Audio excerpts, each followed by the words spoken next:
ओम शांति। प्रातः मुरली 9/10/2024 महावाक्य। बाबा कहले मिठे बचे विश्वर राजत्व बाहुबल द्वारा निया जाई पारिब नाही, सेथिपाई जोगबल आवश्यक। यह मध्य एक नियम अटे। प्रश्न अछि, शिव बाबा निजे ही निज उपरे केउं प्रकार रे आश्चर्य हेउछंती? उत्तर, बाबा कहउछंती, देख केते आश्चर्य कथा मु तुमको पढ़ाउछि, किंतु यहा मु केबे काहा पाखरु पढ़ी नाही। मोर केही भी पिता शिक्षक गुरु नाहांती। सृष्टि चक्र रे मु पुनर्जन्म नेउ नाही, तथापि मध्य मु तुमको सबु जन्मर कहानी सुनाउछि। निजे 84 जन्मर चक्र रे आसु नाही, किंतु सारा चक्रर ज्ञान तुमको सठिक भावरे सुनाउछि। ओम शांति। आत्मिक पिता तुम आत्मिक संतान मानकु स्वदर्शन चक्रधारी करुछंती, अर्थात तुमे यही 84 जन्मर चक्र को जानी जाउछ। आगरु ये सबु कथा जानी नथिल, एबे तुमे बाबांक द्वारा जानिल।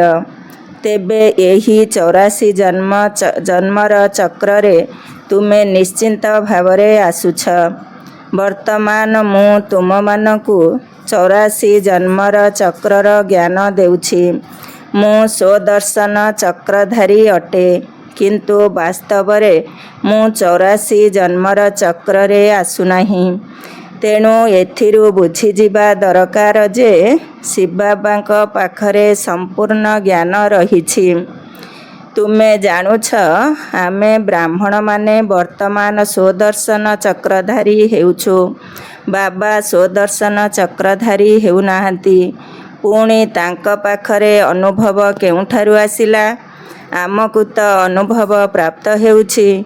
बाबा केउठारु अनुभव प्राप्त करुछंती, जाहाकि तुमको सुनाउछंती। प्रत्यक्ष भावे अनुभव हेबा दरकार ना। बाबा कहउछंती, मोते ज्ञानर सागर कहिथांती, किंतु मु तो 84 जन्मर चक्र रे आसु नाही।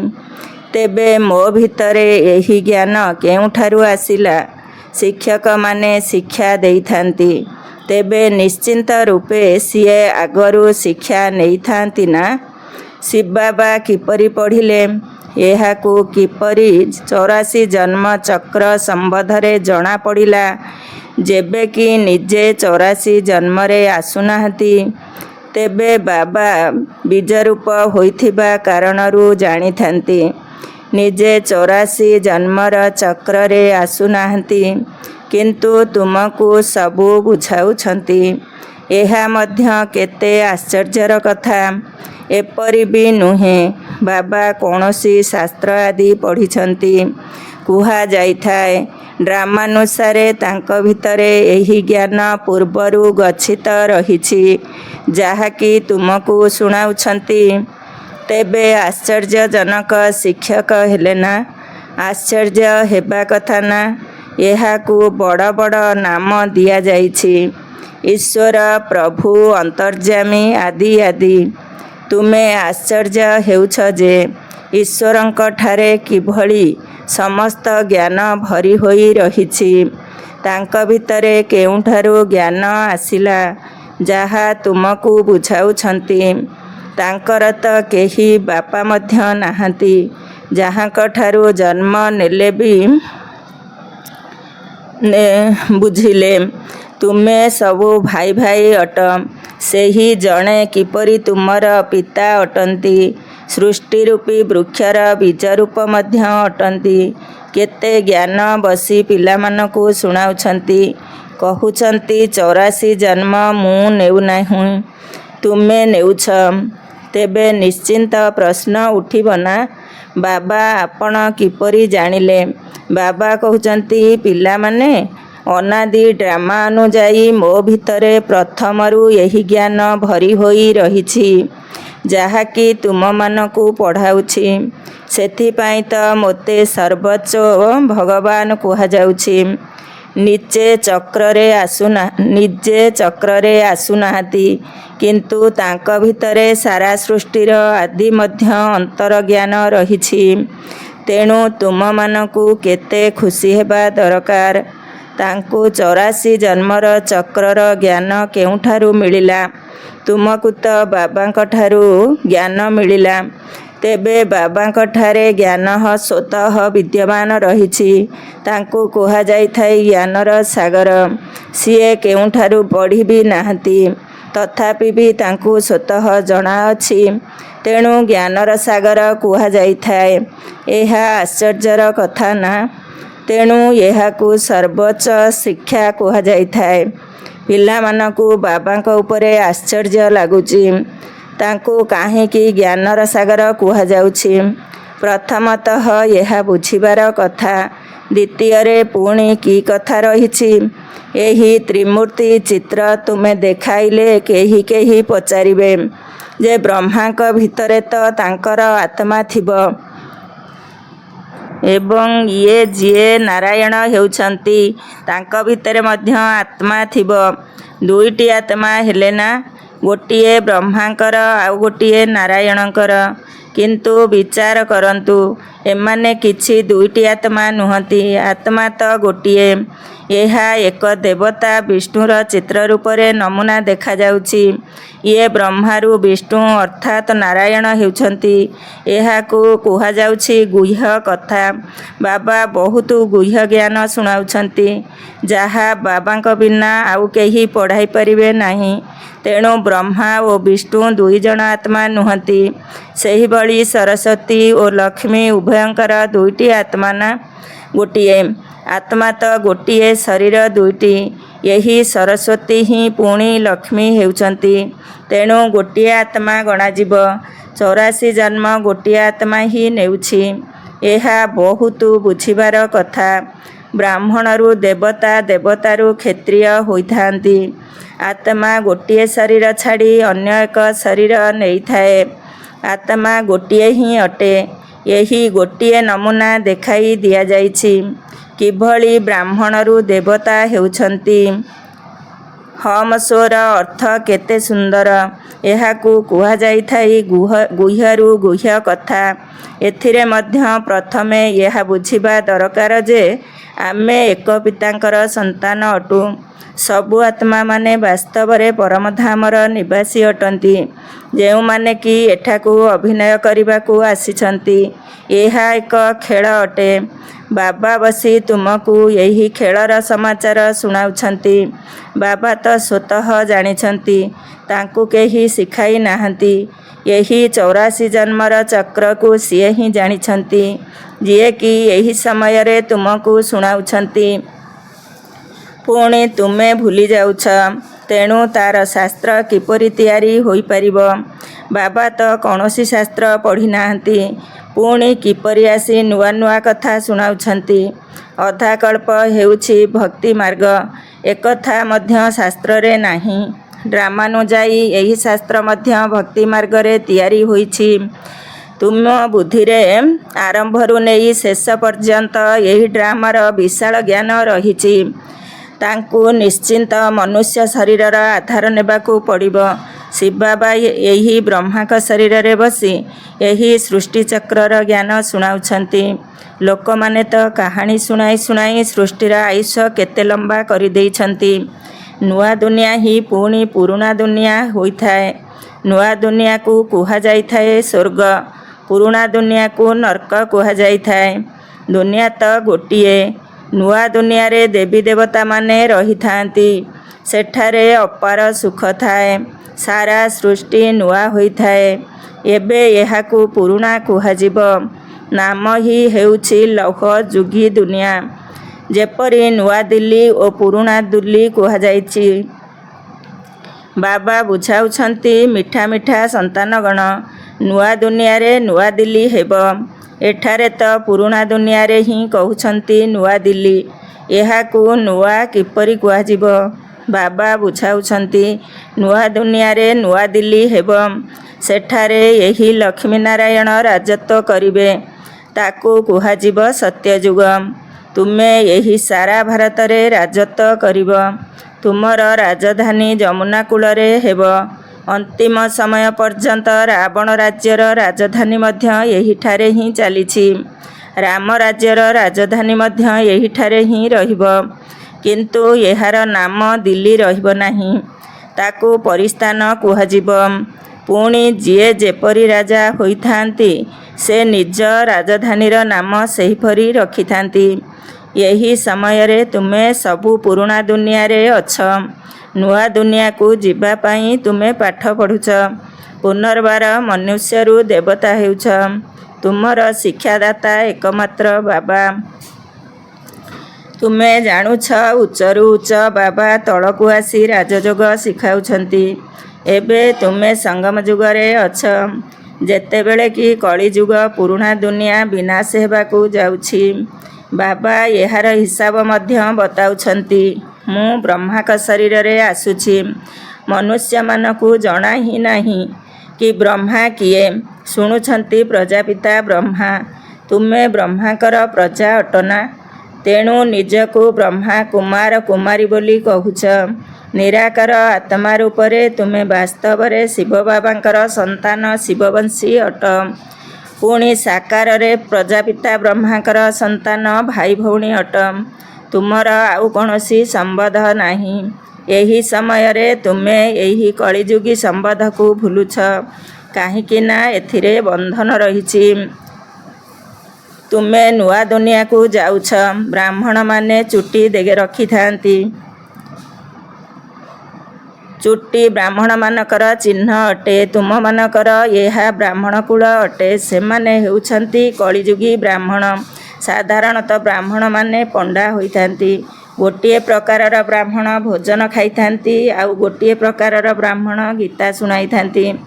ଏବେ ତୁମେ ବ୍ରାହ୍ମଣମାନେ ହିଁ ଏହି ଗୀତା ଶୁଣାଉଛ। ସେ ବି ଗୀତା ଶୁଣାଇଥାନ୍ତି, ତୁମେ ବି ଗୀତା ଶୁଣାଉଛ। କିନ୍ତୁ ଏଥିରେ କେତେ ଅନ୍ତର ରହିଛି।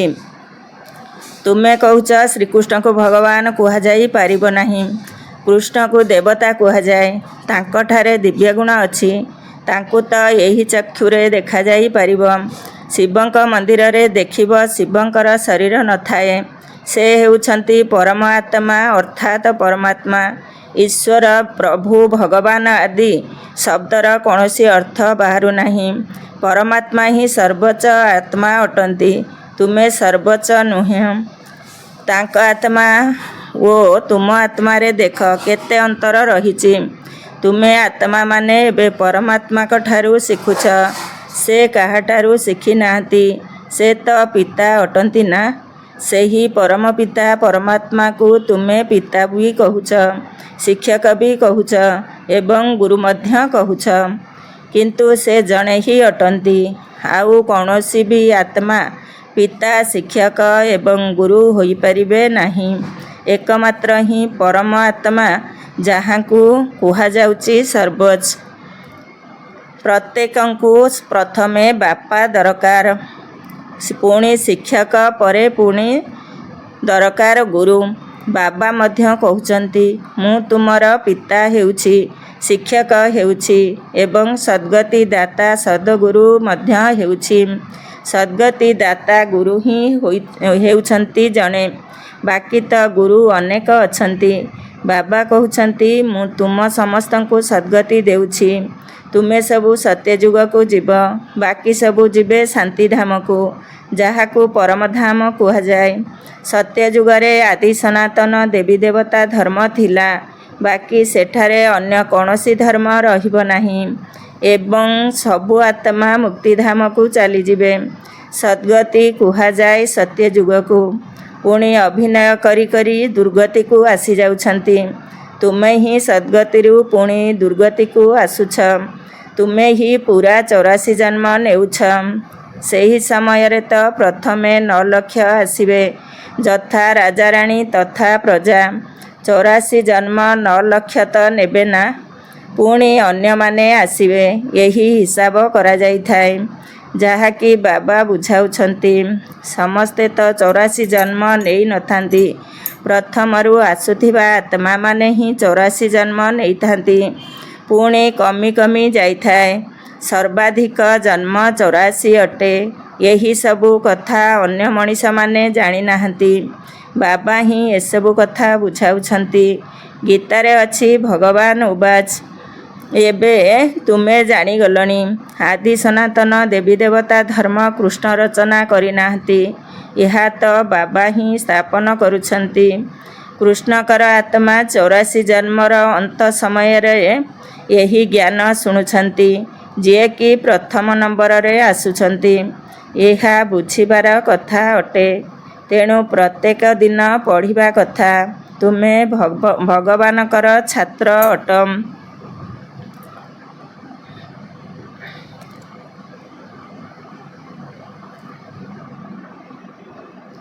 ଭଗବାନ ଉବାଚ ଅଟେ ନା, ମୁଁ ତୁମକୁ ରାଜାଙ୍କର ରାଜା କରୁଛି। ଏହା ହେଉଛି ପୁରୁଣା ଦୁନିଆ। ନୂଆ ଦୁନିଆ ଅର୍ଥାତ୍ ସତ୍ୟଯୁଗ। ଏବେ ହେଉଛି କଳିଯୁଗ। ବାବା ଆସି କଳିଯୁଗୀ ପତିତରୁ ସତ୍ୟଯୁଗୀ ପାବନ ଦେବତା କରୁଛନ୍ତି। ତେଣୁ କଳିଯୁଗୀ ମନୁଷ୍ୟ ଡାକୁଛନ୍ତି, ବାବା ଆସି ଆମକୁ ପାବନ କର। କଳିଯୁଗୀ ପତିତରୁ ସତ୍ୟଯୁଗୀ ପାବନ କର। ଅନ୍ତର ଦେଖ କେତେ ରହିଛି। କଳିଯୁଗରେ ଅପାର ଦୁଃଖ ରହିଛି। ସନ୍ତାନ ଜନ୍ମ ନେଲା ତ ସୁଖୀ ହେଲେ, କାଲି ମରିଗଲା ଦୁଃଖୀ ହୋଇଯିବେ। ସାରା ଜୀବନରେ କେତେ ଦୁଃଖ ମିଳିଥାଏ। ଏହା ହେଉଛି ହିଁ ଦୁଃଖର ଦୁନିଆ। ଏବେ ବାବା ସୁଖର ଦୁନିଆ ସ୍ଥାପନ କରୁଛନ୍ତି। ବାବା ତୁମକୁ ସ୍ୱର୍ଗବାସୀ ଦେବତା କରୁଛନ୍ତି। ଏବେ ତୁମେ ପୁରୁଷୋତ୍ତମ ସଙ୍ଗମ ଯୁଗରେ ଅଛ। ଉତ୍ତମରୁ ଉତ୍ତମ ପୁରୁଷ ବା ନାରୀ ହେଉଛ। ତୁମେ ଏଠାକୁ ଆସୁଛ ଏହି ଲକ୍ଷ୍ମୀନାରାୟଣଙ୍କ ସଦୃଶ୍ୟ ହେବା ପାଇଁ। ଛାତ୍ର ଶିକ୍ଷକଙ୍କ ସହିତ ଯୋଗ ରଖିଥାନ୍ତି, କାହିଁକିନା ଜାଣିଥାନ୍ତି ମୁଁ ଏହାଙ୍କ ଦ୍ୱାରା ପାଠ ପଢ଼ି ଅମୁକ ହେବି। ସେହିପରି ଏଠାରେ ତୁମେ ଯୋଗ ଲଗାଉଛ ପରମପିତା ପରମାତ୍ମା ଶିବଙ୍କ ସହିତ, ଯିଏକି ତୁମକୁ ଦେବତା କରୁଛନ୍ତି। କହୁଛନ୍ତି, ମୁଁ ତୁମର ପିତା, ମୋତେ ମନେ ପକାଅ, ଯାହାଙ୍କର ତୁମେ ଶାଳଗ୍ରାମ ସନ୍ତାନ ଅଟ। ନିଜକୁ ଆତ୍ମା ଭାବି ବାବାଙ୍କୁ ୟାଦ କର। ସିଏ ହିଁ ଜ୍ଞାନର ସାଗର ଅଟନ୍ତି। ବାବା ତୁମକୁ ସତ୍ୟ ଗୀତା ଶୁଣାଉଛନ୍ତି, କିନ୍ତୁ ନିଜେ ପଢ଼ିନାହାନ୍ତି। କହୁଛନ୍ତି, ମୁଁ କାହାର ସନ୍ତାନ ନୁହେଁ, କାହାଠାରୁ ପାଠ ମଧ୍ୟ ପଢ଼ିନାହିଁ, ମୋର କେହି ଗୁରୁ ନାହାନ୍ତି। ମୁଁ ପୁଣି ତୁମ ସନ୍ତାନମାନଙ୍କର ପିତା ଶିକ୍ଷକ ଗୁରୁ ଅଟେ। ମୋତେ ପରମ ଆତ୍ମା କୁହାଯାଉଛି। ଏହି ସାରା ସୃଷ୍ଟିର ଆଦି ମଧ୍ୟ ଅନ୍ତକୁ ଜାଣିଛନ୍ତି। ଯେ ପର୍ଯ୍ୟନ୍ତ ସେ ନ ଶୁଣାଇଛନ୍ତି, ସେ ପର୍ଯ୍ୟନ୍ତ ତୁମେ ଆଦି ମଧ୍ୟ ଅନ୍ତକୁ ବୁଝିପାରିବ ନାହିଁ। ଏହି ଚକ୍ରକୁ ଜାଣିବା ଦ୍ୱାରା ତୁମେ ଚକ୍ରବର୍ତ୍ତୀ ରାଜା ହେଉଛ। ତୁମକୁ ଏହି ବ୍ରହ୍ମା ବାବା ପଢ଼ାଉ ନାହାନ୍ତି, ତାଙ୍କ ଭିତରେ ଶିବବାବା ପ୍ରବେଶ କରି ଆତ୍ମାମାନଙ୍କୁ ପଢ଼ାଉଛନ୍ତି। ଏହା ନୂଆ କଥା ଅଟେ ନା? ଏହା ଏହି ସଙ୍ଗମରେ ହିଁ ହୋଇଥାଏ। ଏହି ପୁରୁଣା ଦୁନିଆ ଶେଷ ହୋଇଯିବ। କାହାର ସମସ୍ତ ଧନ ସମ୍ପତ୍ତି ମାଟିରେ ମିଶିଯିବ ତ କାହାର ରାଜା ଖାଇବ। ତେଣୁ ବାବା ପିଲାମାନଙ୍କୁ କହୁଛନ୍ତି, ବହୁତଙ୍କର କଲ୍ୟାଣ କରିବା ପାଇଁ ଅଥବା ପୁନର୍ବାର ମନୁଷ୍ୟରୁ ଦେବତା କରିବା ପାଇଁ ଏହି ପାଠଶାଳା ମ୍ୟୁଜିୟମ ଖୋଲ, ଯେଉଁଠାକୁ ବହୁତ ଆସି ସୁଖର ବର୍ଷା ପାଇବେ। ଏବେ ଏହା ରାବଣ ରାଜ୍ୟ ଅଟେ ନା? ରାମ ରାଜ୍ୟରେ ସୁଖ ଥିଲା, ରାବଣ ରାଜ୍ୟରେ ଦୁଃଖ ରହିଛି। କାହିଁକିନା ଏଠାରେ ସବୁ ଭିକାରୀ ହୋଇ ଯାଇଛନ୍ତି। ତାହା ହେଉଛି ହିଁ ନିର୍ବିକାରୀ ଦୁନିଆ। ସେଠାରେ ଏହି ଲକ୍ଷ୍ମୀନାରାୟଣଙ୍କର ମଧ୍ୟ ସନ୍ତାନ ତ ରହିବେ ନା? କିନ୍ତୁ ସେଠାରେ ହେଉଛି ଯୋଗବଳ। ବାବା ତୁମକୁ ଯୋଗବଳ ଶିଖାଉଛନ୍ତି। ଯୋଗବଳ ଦ୍ୱାରା ତୁମେ ବିଶ୍ୱର ମାଲିକ ହେଉଛ। ବାହୁବଳ ଦ୍ୱାରା କେହି ବିଶ୍ୱର ମାଲିକ ହୋଇପାରିବେ ନାହିଁ। ଏହା ନିୟମ ନୁହେଁ। ତୁମେମାନେ ଯୋଗର ବଳ ଦ୍ୱାରା ସାରା ବିଶ୍ୱର ବାସାହି ନେଉଛ। ଏହା କେତେ ଉଚ୍ଚ ପାଠପଢ଼ା। ବାବା କହୁଛନ୍ତି, ପ୍ରଥମେ ପବିତ୍ରତାର ପ୍ରତିଜ୍ଞା କର। ପବିତ୍ର ହେଲେ ଯାଇ ତୁମେ ପବିତ୍ର ଦୁନିଆର ମାଲିକ ହେବ। ଆଚ୍ଛା, ମିଠା ଶିଖିଲ ଧେ ସନ୍ତାନମାନଙ୍କ ପ୍ରତି ମାତା ପିତା ବାପା ଦାଦାଙ୍କର ମଧୁର ସ୍ନେହ ସମ୍ପନ୍ନ ଶୁଭେଚ୍ଛା ଏବଂ ସୁପ୍ରଭାତ। ଆତ୍ମିକ ପିତାଙ୍କର ଆତ୍ମିକ ସନ୍ତାନମାନଙ୍କୁ ନମସ୍ତେ। ଆମ ଆତ୍ମିକ ସନ୍ତାନମାନଙ୍କର ଆତ୍ମିକ ମାତା ପିତା ବାପ ଦାଦାଙ୍କୁ ନମସ୍ତେ ନମସ୍ତେ। ଓମ୍ ଶାନ୍ତି। ଧାରଣା ପାଇଁ ମୁଖ୍ୟ ସାର 1 ନମ୍ବର। କଳିଯୁଗୀ ସମ୍ବନ୍ଧ ଯାହାକି ବର୍ତ୍ତମାନ ସମୟରେ ବନ୍ଧନ ଅଟେ, ସେଗୁଡ଼ିକୁ ଭୁଲି ନିଜକୁ ସଙ୍ଗମ ଯୁଗୀ ବ୍ରାହ୍ମଣ ମନେ କରିବାକୁ ହେବ। ସତ୍ୟ ଗୀତାକୁ ନିଜେ ଶୁଣିବା ସହିତ ଅନ୍ୟମାନଙ୍କୁ ମଧ୍ୟ ଶୁଣାଇବାକୁ ହେବ। 2 ନମ୍ବର। ପୁରୁଣା ଦୁନିଆ ବିନାଶ ହେବାକୁ ଯାଉଛି, ସେଥିପାଇଁ ନିଜର ସବୁକିଛି ସଫଳ କରିବାକୁ ହେବ। ବହୁତଙ୍କର କଲ୍ୟାଣ ନିମନ୍ତେ ମନୁଷ୍ୟମାନଙ୍କୁ ଦେବତା କରିବା ନିମନ୍ତେ ଏହି ପାଠଶାଳା କିମ୍ବା ମ୍ୟୁଜିୟମ୍ ଖୋଲିବାକୁ ହେବ। ଆଜିର ବରଦାନ। ବାବାଙ୍କର ଆଜ୍ଞା ମନେକରି ସ୍ନେହର ସହିତ ପ୍ରତ୍ୟେକ କଥାକୁ ସହନ କରି ନେଉଥିବା ସହନଶୀଳ ଆତ୍ମା ହୁଅ। ବାବାଙ୍କର ଆଜ୍ଞା ମନେକରି ସ୍ନେହର ସହିତ ପ୍ରତ୍ୟେକ କଥାକୁ ସହନ କରି ନେଉଥିବା ସହନଶୀଳ ଆତ୍ମା ହୁଅ। କେତେକ ପିଲା କହୁଛନ୍ତି, ମୁଁ ଠିକରେ ତ ଅଛି, ପୁଣି ବି ମୋତେ ହିଁ ସହନ କରିବାକୁ ପଡ଼ୁଛି, ମୋତେ ହିଁ ମରିବାକୁ ପଡ଼ୁଛି। କିନ୍ତୁ ଏହିଭଳି ସହନ କରିବା ବା ମରିବା ହିଁ ଧାରଣାର ବିଷୟ ଉପରେ ନମ୍ବର ଜମା କରିବା ଅଟେ। ସେଥିପାଇଁ ସହନ କରିବାରେ ଭୟ କର ନାହିଁ। କେତେକ ପିଲା ସହନ ମଧ୍ୟ କରୁଛନ୍ତି, କିନ୍ତୁ ବାଧ୍ୟତାମୂଳକ ଭାବରେ ସହନ କରିବା ଏବଂ ବାବାଙ୍କ ସ୍ନେହରେ ଖୁସି ଖୁସିରେ ସହନ କରିବା, ଏଥିରେ ଅନ୍ତର ରହିଛି। ତୁମେ କୌଣସି କଥାକୁ ସମାଧାନ କରିବା ପାଇଁ ସହନ କରୁନାହଁ, ବରଂ ବାବାଙ୍କର ସ୍ନେହର ପ୍ରତିଦାନ ଦେବା ହିସାବରେ ସହନଶୀଳ ହେଉଛ। ତେବେ ବାବାଙ୍କର ଆଜ୍ଞା ମନେକରି ସ୍ନେହର ସହିତ ସହନ କରିନେବା ଅର୍ଥାତ୍ ନିଜକୁ ପରିବର୍ତ୍ତନ କରିନେବା, ଏହିଥିରେ ହିଁ ନମ୍ବର ମିଳିଥାଏ।